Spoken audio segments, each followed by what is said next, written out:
The murder of Veronica Guerin prompted an unprecedented outpouring of anger and anguish. There had never been such a depth of public feeling about a murder since the foundation of the state. Politicians, judges, prosecutors, and civil servants were all justified in believing that they could be next. The murder symbolized the sentiment of a nation reeling from the shock of what was the equivalent of a criminal coup. The murder changed everything. It was hard not to be personally affected. I knew Veronica Guerin, but I also knew her killers. For me, this was no longer business. Now, it was personal. Jesus, I'm normally good for words, but I'm not very good at the moment. I just don't know what to say. All I can say about these guys is they're a bunch of merciless bastards. Veronica was, myself and Veronica were very close in the business in the sense that we were rivals. We slagged each other. We were in competition together. Jesus, when I think of it, and it's one of the heartbreaking things that I've been thinking about all night was that the last time I talked to her, she was warning me to watch myself, and every time I met her, she'd warn me to watch myself. She was like a big mother hen to me. So she'd say, Jesus, you know, there's loads of fellas out there like to kill you, you know. I'm talking this morning, you know, she's not. It's absolutely, you know, words just can't describe it. The pain that everybody feels now.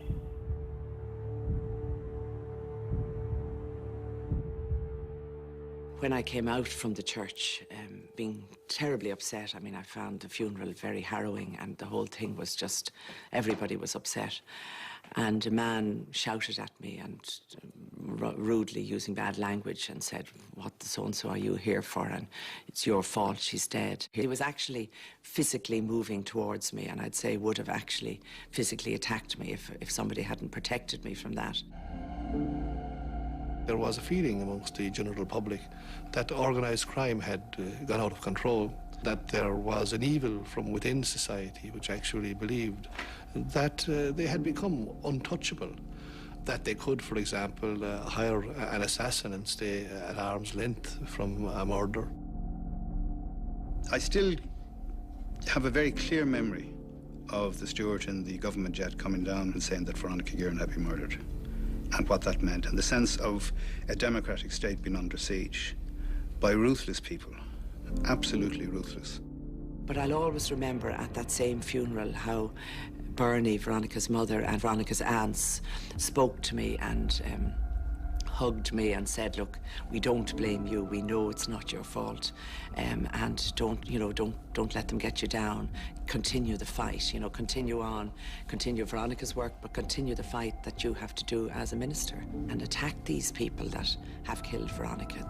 Nobody is untouchable,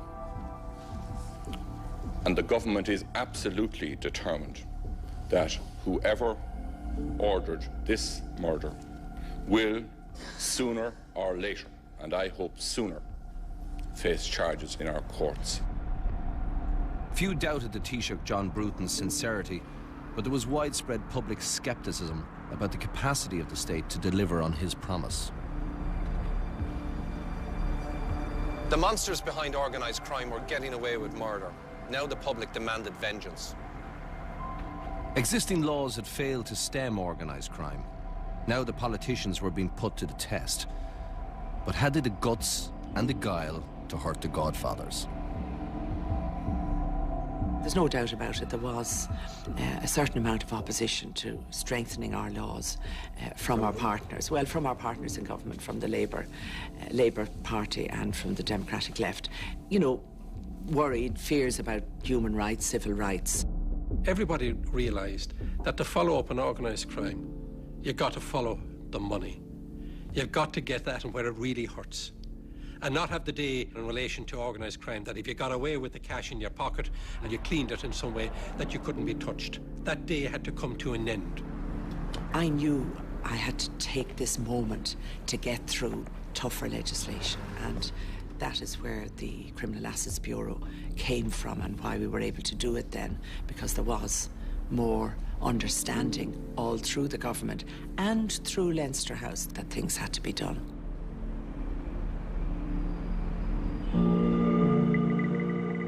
I believed that I had the legislation which would deal with the threat which presented itself from organised crime and bring under the spotlight of the High Court of this country the people who believe that they can, with impunity, go out onto the streets of this country and murder a young mother.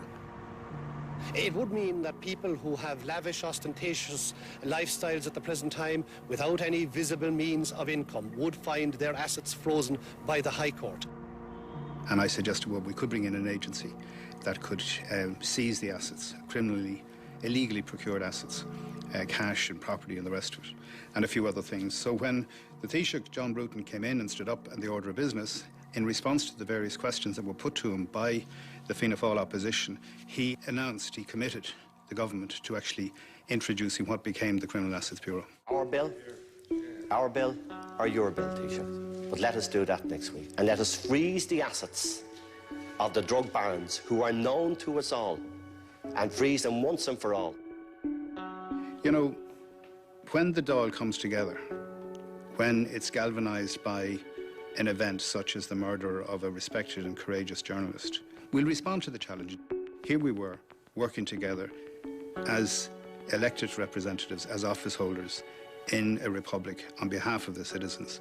And, you know, when we pull together like that, we can work very effectively. And 6, 7 pieces of legislation were signed off within nearly as many days. But there was a goodwill there to make it happen. And there was the recognition that if we had got it wrong legislatively, well, we'd come back and we'd fix it.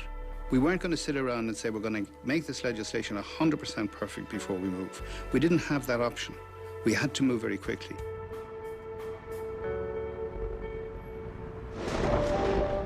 The guards were obviously very angry at times that revenue wouldn't assist them in trying to catch some of these people. They knew what income they were getting in. Social welfare knew they were claiming social welfare, and yet they seemed to be living very well, and they were clearly robbing left, right and centre, and yet somehow they couldn't be got. Those engaged in criminal activity didn't regard themselves as part of the system. Their activities are well under the radar, and they wouldn't be activities that we would have been coming across in the normal course of events, and certainly in terms of taxation. Revenue couldn't allow us to see their records because of their legislation. And they were bound by legislation as well. Social welfare in the same boat. Customs would have difficulties in that area as well. So it's all right saying, oh, work together. But if the legislation isn't there to facilitate this working together and the political will for it to happen, you're going to have difficulties. The Al Capone example would be thrown up. Over 10 years I heard people talking about why can't we get these people like Al Capone was got for not paying his taxes.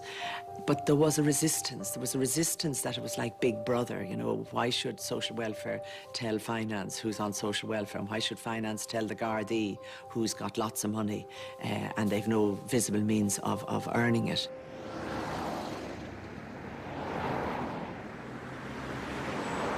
Two days after the murder, a secret meeting took place here at the Department of Justice on Stephen's Green in Dublin. Senior Gardaí, government ministers and top civil servants all gathered to plot the fight back. This was no time for bureaucracy or red tape. I sat on one side of Mr. Frank Dunn was his name, the Assistant Secretary, and Nora sat on the other side, and she said her few words of encouragement, and I reinforced that. And then Mr. Dunn thanked us and proceeded to sort of say, we will now commence our work. And if we come to the conclusion that a special agency is required, then we will move in that direction. And something happened to me that has never happened before with a civil servant. I just exploded. I literally just exploded. I could still feel the death of Veronica Guerin and all the other things. And I just intervened, cut across and said, for fuck's sake, I said, excuse me, you are going to come to that conclusion. That's a decision that has already been fucking made. Now, if you're not happy with that, we'll get somebody else to chair this committee, because we're not stopping for second thoughts on this one. And I was there as well, and I said the same thing, probably not quite as richly. The Gardaí, the revenue commissioners, were under no illusion at all that the two ministers involved were going to make this body work and were going to make it happen. We were also conscious that it involved social welfare, it involved a number of departments to cooperate, and obviously those discussions started immediately as well. There was a realisation that this had to move on very, very quickly. That is, all agency forced to work together, whether we liked it or not. Forced to provide information to each other. forced to give access to records, and hence the urgency that went into it, to force all of us to work together and to create a bureau or an agency or a unit that would chase the money, the acquisition of wealth of these people involved in this type of crime. This unnamed agency was entering completely uncharted waters. Its leadership would require courage and a lot of flair.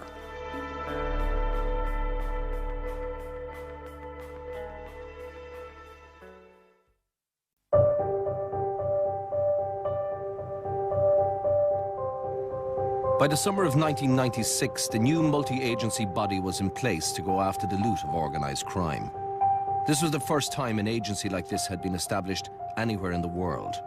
There was no template to follow, and there was no one to ask how it was done. CAB's success or failure now depended on who was tasked with getting it off the ground. It was one thing to have an agency, but who are we going to get to drive this? Because it needed someone with, commitment, and also someone who was going to be aware of the danger in which he was putting himself or herself in such a place. Welcome back. One man with a track record for taking on the hoods was now being talked about in the corridors of power. I mean, there are more ways than one of dealing with this problem. These people have huge means, very high lifestyle. They're laundering money throughout legitimate business in Ireland. And the most obvious way of catching them is under the existing tax code. They can be caught now if the right thing was done. My wife Liz had seen Barry Galvin on The Late Late Show in 1992. Where'd you get the But money? she was raving about him. He was dynamic, he knew exactly what needed to be done, he had the chutzpah, so to speak, to do it, and, really made a big, big impression. And obviously I'd filed that in the back of my mind because his name was the one that surfaced. Are you in any danger for talking like this? Would these boys sort of find you a little objectionable, perhaps? Every so often, as state solicitor, I would get threats, and you'd have police protection in the house for a couple of weeks, and then they go away again. I always thought we'd have great difficulty in getting somebody.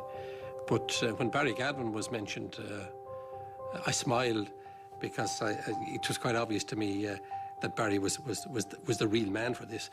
I didn't know Barry personally, but I knew him by reputation.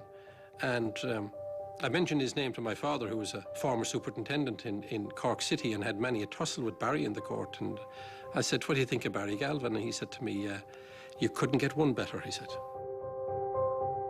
The man the state turned to was the same man the state had ridiculed, Barry Galvin.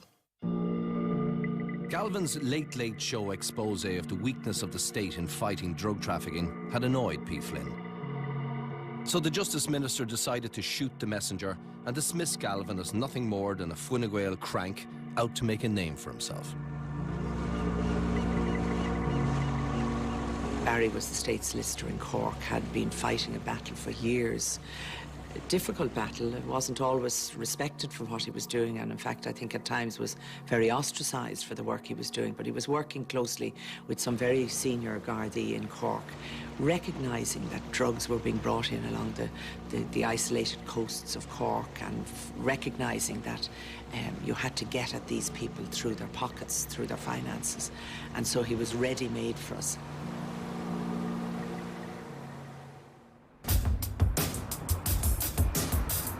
I can remember the first time meeting Barry Galvin in my office in the Department of Finance. I'd asked Hugh Coveney, who was the junior minister, to talk to me beforehand. He knew Barry very, very well.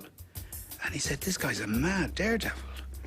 And I said, "What do you mean?" He says, "Well, he's into the most dangerous bloody sports you could possibly imagine, like power hang gliding or motorboat racing, jumping from one lake to another, whatever. He was an absolute daredevil. And I said, maybe this is the guy we need. When I arrived at the Department of Finance, Rory Quinn was there, and also the junior minister for finance at the time, Hugh Coveney, a Corkman, who was an old friend of mine for many years. They obviously had possession of a document I had written some years ago about taking the wealth away from drug traffickers through tax, and also setting up a dedicated agency. And they had taken a version of that and had produced a draft legislation. The new agency was to be built not only on the application of the tax laws to people who had got money from crime, but also now this new concept of civil confiscation. That's to say, the ability for the state to freeze property without moving to a criminal conviction. He also had a fantastic mind, because when we looked at the draft legislation that we had and we said, look, this is where we are at the moment, will you take it away and look at it? And feel free to make whatever comments, because nobody in this department has ever done anything like this before. He came back within days and rubbished some of the stuff and strengthened an awful lot of the others and made it a much, much better bill. Barry Galvin, the legal officer from Cork, who was state solicitor there, was a man who, in particular, put his neck on the line. Because after all, here was a civilian coming from family life who had never been a policeman and who wasn't part of the security machinery of the state, and yet who was willing to take on this really onerous and difficult position. Barry Galvin wanted to maximise the cab's powers. He wanted warrants to enable officers to search legal and accountancy firms and target banks. In fact, he wanted the power to go wherever the money trail led.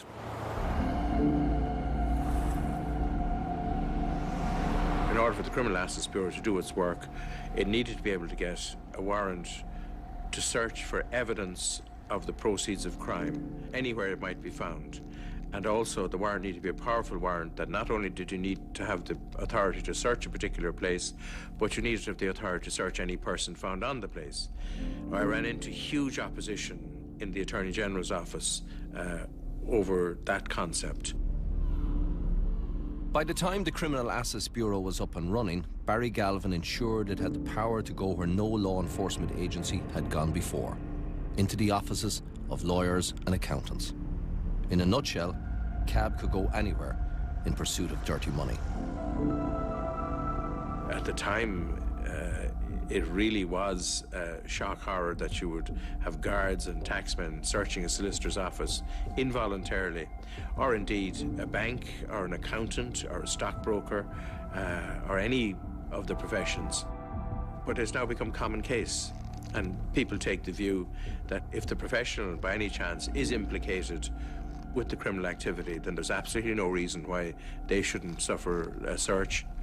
And secondly, that if they're not implicated, it means that they were unwittingly used by criminals, and they should welcome the forces of law and order solving the crime and vindicating them. The government might have been confident that Barry Galvin was the man for the job, but the Garda top brass were not so sure that the job was for Barry Galvin. Pat Byrne, the newly appointed commissioner, relatively newly appointed commissioner, rang me on my private phone and asked could he come and see me. And I always got on well with Pat. And I said, certainly. He said, look, I have some problems about the control and ownership of this agency. He said, it's not that the guards want to necessarily dominate it or control it, but if this thing is not seen to be run by the guards with all of the full support and authority that the guards have amongst the criminal classes, then it's not going to be successful, in his opinion. My strong insistence, at the end of the day, it's a government decision. I give my viewpoint, and I always gave it honestly, was that a member of the Garda Síochána should lead it. Because at the end of the day, it would come down to this. Criminality would try and seize on all the weaknesses. The one thing they wouldn't take on, or must never be allowed to take on, and must in a way have a certain respect, if not fear for, the Garda Síochána. He said, well, we have to have a guard in the number one slot. And I understand, he said, that you're thinking of possibly Barry Galvin. I said, yes, but because we also need Barry Galvin to drive it. I can't think of any other person who could drive it in the same way. So we worked out a compromise. Barry became the chief legal officer, and the guards then were going to have their chief executive officer who was going to run it. And Pat Byrne was visibly relaxed with that. Just 4 weeks after the murder of Veronica Guerin, the Criminal Assets Bureau came into being. Now it fell to Garda Commissioner Pat Byrne to pick his team to get the job done. This unit, the Criminal Assets Bureau, was going to be as good as the people who ran it, who led it, who managed it. Everybody would be looking at it. All you needed in the early days was one slip, one mistake, and all of a sudden it would be debunked. So I selected 2 people. I selected Faulkner Murphy as the Chief Bureau Officer, a person I knew from past experience, with a huge background in investigating crime, a particular expertise in white-collar crime and assets and all that side of it. Faulkner Murphy was the first director of the Criminal Assets Bureau. He, quite simply, was one of the finest policemen in the history of the state, and a brave man. Number 2 was Felix McKenna, a man who joined the Garda Síochána around the same time as myself, a man who would have been on the coalface in terms of dealing with organised crime on the ground, tenacious, strong, forceful, afraid of nothing, huge reputation in investigating crime, and he'd bring that to this new unit which it needed. I was satisfied at the time. This was our opportunity now to go after all the wealth that was being openly displayed in Ireland, which I knew on a personal level had been generated from criminal activity. I had that personal knowledge from my own investigation of serious crime and how I had seen some major crime bosses evolve and become Mr. Biggs. Here you had 3 people, Faulkner Murphy leading it, Felix McKenna, his deputy, and Barry Galvin, all different personalities. But my God, they as a team, did they work well together? As Commissioner, I felt very, very comfortable with them leading the Criminal Assets Bureau. The nucleus of the individuals that we brought to the Bureau at the time came from the Garda Fraud Squad, who were highly trained and highly skilled in complex investigations. The Department of Social Welfare, Customs and Excise and the Revenue Commissioners sent some of their best investigators to the new agency. But there was a proviso. Their identities had to remain secret. One of the issues from a revenue perspective that we had to address was the security of our own people and how we could produce a framework within which they could feel secure and confident that they could carry out their work without fear of intimidation. And the answer that we came up with in relation to that was, of course, the question of anonymity, providing for circumstances where the officers could carry out their work, raise their assessments, appear indeed in the courts under the cloak of anonymity, where they didn't have to reveal their identities and perhaps become the subject of intimidation. This was a cornerstone to the setting of the Criminal Assets Bureau.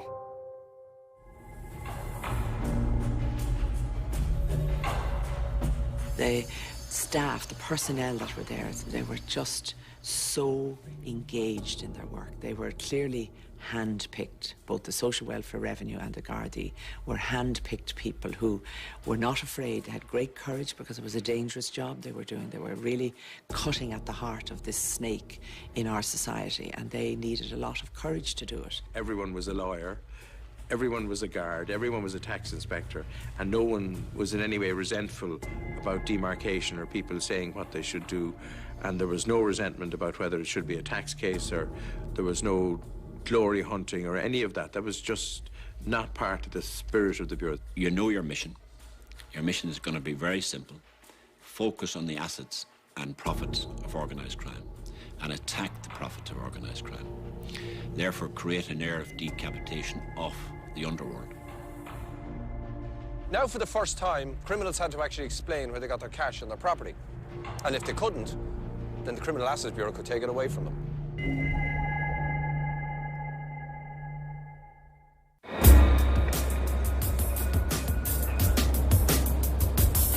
And this is Harcourt Square, where it all started back in 1996. 2 floors of this building were taken over by the Bureau. The Bureau is staffed by guards, customs men, taxmen, and is supported then by forensic accountants and administration staff. The purpose of the Criminal Assets Bureau was to deal with criminals who had got wealthy on the proceeds of crime. We were tasked with purely focusing on the assets.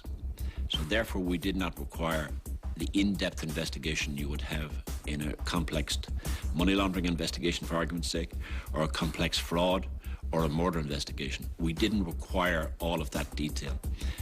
We had to then, shall we say, train our minds to think criminal assets and criminality. They were the 2 essentials. The first thing you had to have was assets, obviously, and then there had to be a reasonable suspicion that whatever asset you were looking at was the proceeds of crime on the civil standard of proof. Before the Criminal Assets Bureau was established, the state had to prove beyond all reasonable doubt that a gangster's wealth was the fruit of his crimes. However, after the Bureau was set up, an officer merely had to state in court that the assets he had identified were more than likely the proceeds of crime. The onus was now on the criminal to prove that his treasure trove was legitimate.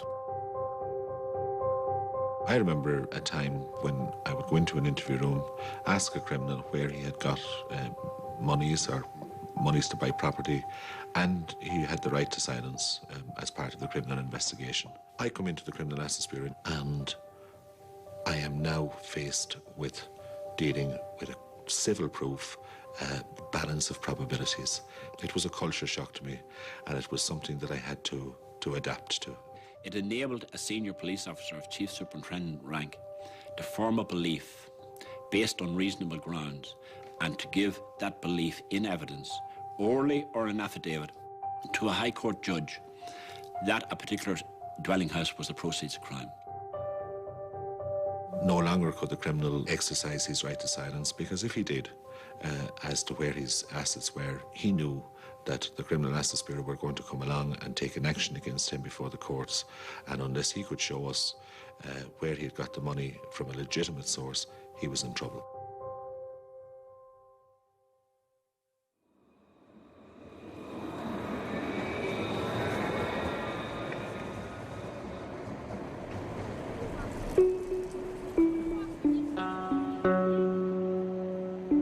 The mission of the new Bureau was not to gather evidence or establish criminal guilt. It was to trace the origins of dirty money. Cab's scenario was totally different from normal policing. This was new. Many times I said, we're not concerned about the individual. Concentrate purely on assets. Their expensive cars, their racehorses, their hidden bank accounts, their dwelling houses. Anything of profit that we've found belonged to them. The management of the Bureau, in consultation with all of the other agencies, identified suitable targets. In other words, the people who the guards and the revenue and the customs believe, and indeed the social welfare, who had good information, believed were the people who had benefited most from the proceeds of crime and who should feel the hot breath of cab on the backs of their necks.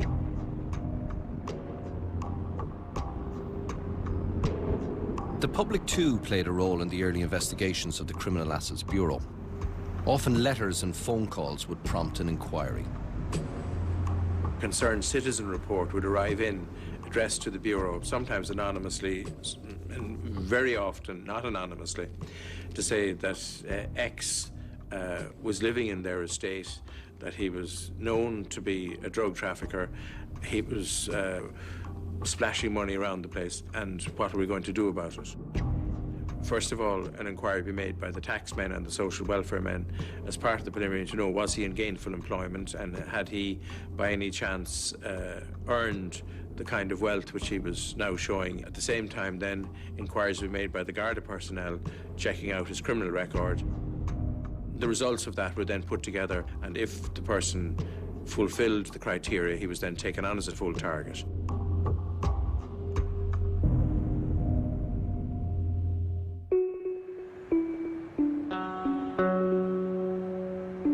The Bureau could strike at the heart of the underworld's finances in two ways. They could go to court and freeze property or bank accounts, or they could assess a criminal's wealth and hit him with a very large tax demand. The tax option represents a quicker solution in that the assessments are raised and the opportunity to collect the money sits and resides within the Bureau itself. So they both assess the tax liability and then they proceed and set about collecting it. Criminals who had robbed millions and had never been caught now found themselves receiving very large tax demands from the Criminal Assets Bureau based on those ill-gotten gains. In the beginning, because there was no perception among criminals that they were at any way at risk by having big houses or big money in bank accounts or flashy cars, they were in fact careless about the way they conducted their affairs. They openly had bank accounts, and they had bank accounts in their own name. And I've often said it, you must think like the opposition. You must think like the enemy. If you're dealing with organised crime and you're going to pursue a particular strategy, you must first of all figure out what will that person do to counter the strategy. You must put yourself in the place of the other person. It's like a game of chess. You've got to think about 5 or 6 moves or 10 moves down the line. The main purpose of the Bureau was to create this fear within the underworld. Yes, you can generate a lot of profits, but there is a tool in the law enforcement system which will eliminate all your profits. This was something the underworld never contemplated, that their properties would be seized and taken off them. You could be successful in crime and you could enjoy the fruits of your success. You could drive a Jaguar or a Rolls Royce. You could own houses, equestrian centres, blocks of flats with impunity. Now, all of that was wiped out. There is now no criminal in Ireland who can enjoy the fruits of his labour in Ireland.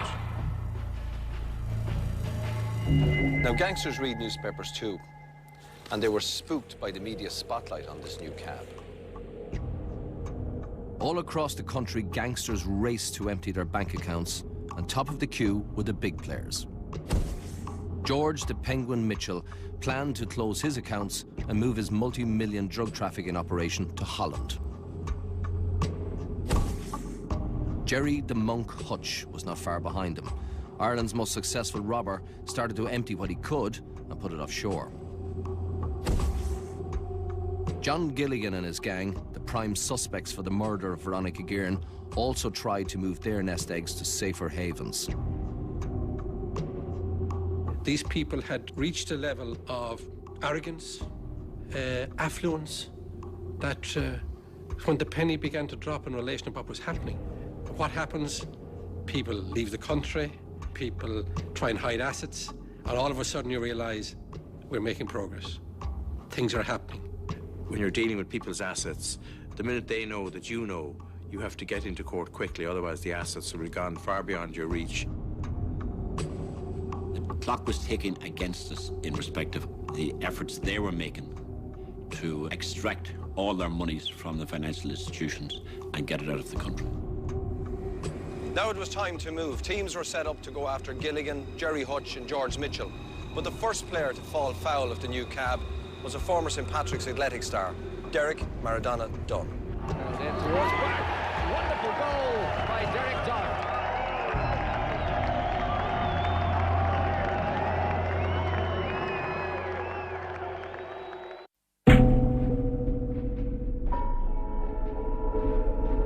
By day, Derek Maradona Dunn seemed a model inner-city citizen. He lined out for St. Patrick's Athletic under manager Brian Kerr and seemed to be an honest-to-God footballer. Here's the corner. Derek Dunn, Costello underneath it and taking it at the second attempt. But off the pitch, there was a sinister side to the local hero. He peddled heroin to his neighbours' children and destroyed their lives, all the while salting away his drug money. He's a very major supplier of heroin to Dublin. He's part of a syndicate of relatively young drug dealers who came up in the past 10 years. Derek Dunn had been the target of repeated Garda investigations into heroin dealing in the inner city, but Maradona had proved an elusive prey and had managed to stay one step away from the actual product. Several of his mules and street dealers had been nabbed, but he had escaped the net. Heroin dealer Derek Dunn was connected. He was living with George Mitchell's daughter in Amsterdam, where the Penguin had moved his entire drug operation since 1996. After beating a drugs rap in Liverpool, Maradona thought he was in the clear. Sometime prior to the formation of the Bureau, Derek Dunn had stood a trial in Liverpool for conspiracy to traffic in drugs, where he had been arrested after a lengthy surveillance operation.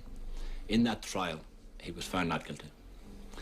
The customs officers in charge of the case identified a bank account in Dublin, which Derek Dunn controlled. This information was relayed to the Bureau.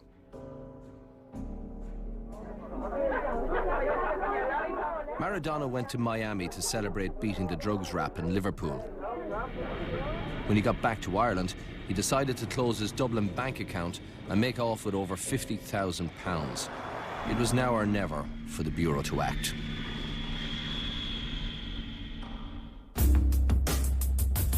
about 4 o'clock one afternoon, we got a call from the bank manager to say that he's here and he wants his money. So bank manager instructed to give him out 1,000 and to come back the following day for the money. We stayed up all night preparing the writs and the affidavits. We got a judge early the following morning, and again it was a memorable occasion because it was explained to the judge that this was the first application under the new proceeds of crime legislation regarding depriving drug traffickers and organised crime gangs of their financial wealth. Although the Bureau knew that Derek Dunn was one of the biggest heroin suppliers in Dublin, he had never been convicted of any crime. Technically, he was clean and had no reason to believe his money was vulnerable to a challenge from the Criminal Assets Bureau. It was the first time that the Bureau initiated a case in the High Court. The obvious questions were asked. What was he convicted of? Has he been arrested? What are you saying he's guilty of?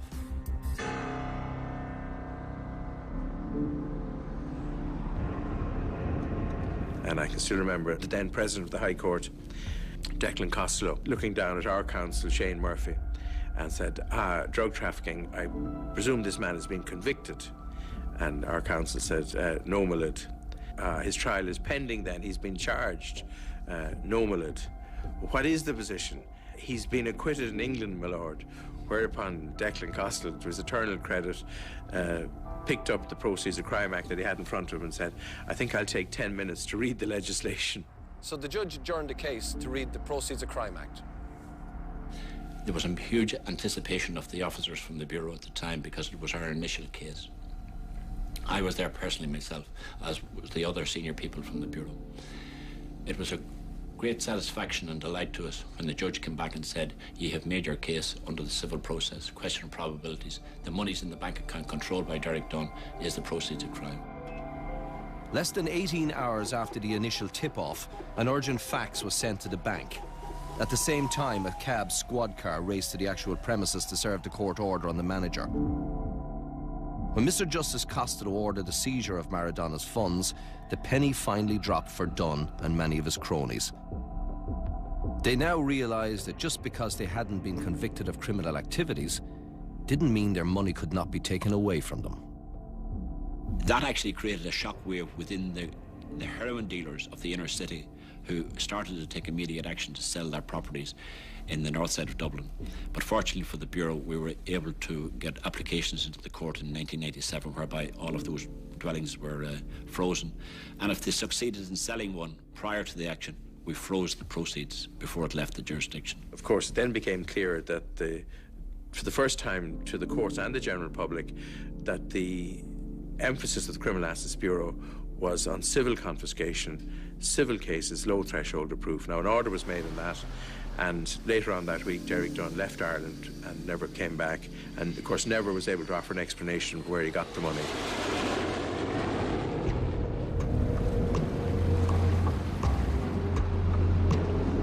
Maradona found refuge in Amsterdam, the nerve centre of the European narcotics trade.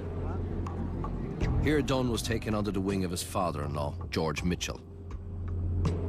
Derek soon made up his losses by doing what he did best, selling drugs. It proved to be a high-risk career move.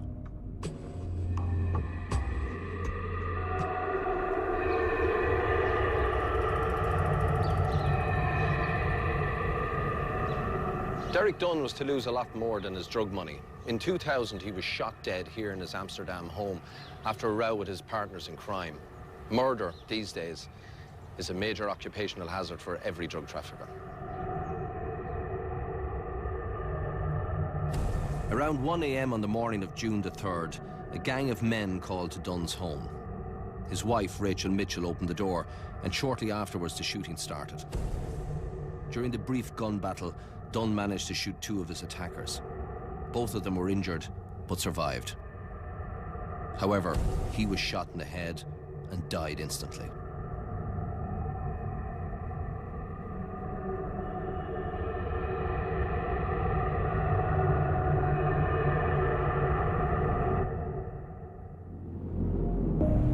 The Derek Dunn case blooded Cab. Now, after tasting victory, it was time for them to go after the really big players out there.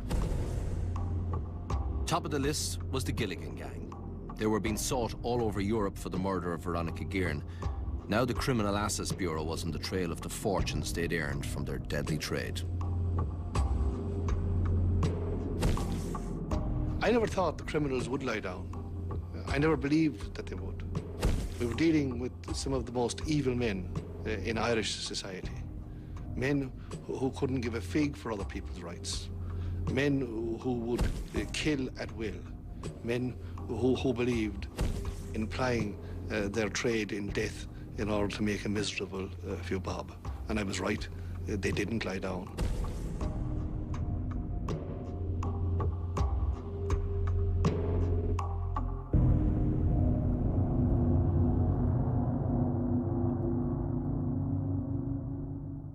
Within 2 years, the Gilligan gang had grossed over £25 million. We were stunned at the level of money. It took 2 people a day to count the money, and they didn't count the fivers because it took too long. We arrested 200 people and we seized over 100 firearms. Tony Hickey's team had got a result. Now it was the turn of the Bureau to make crime pay. Dirty Money, the story of the Criminal Assets Bureau. Next Monday at 10 on 3.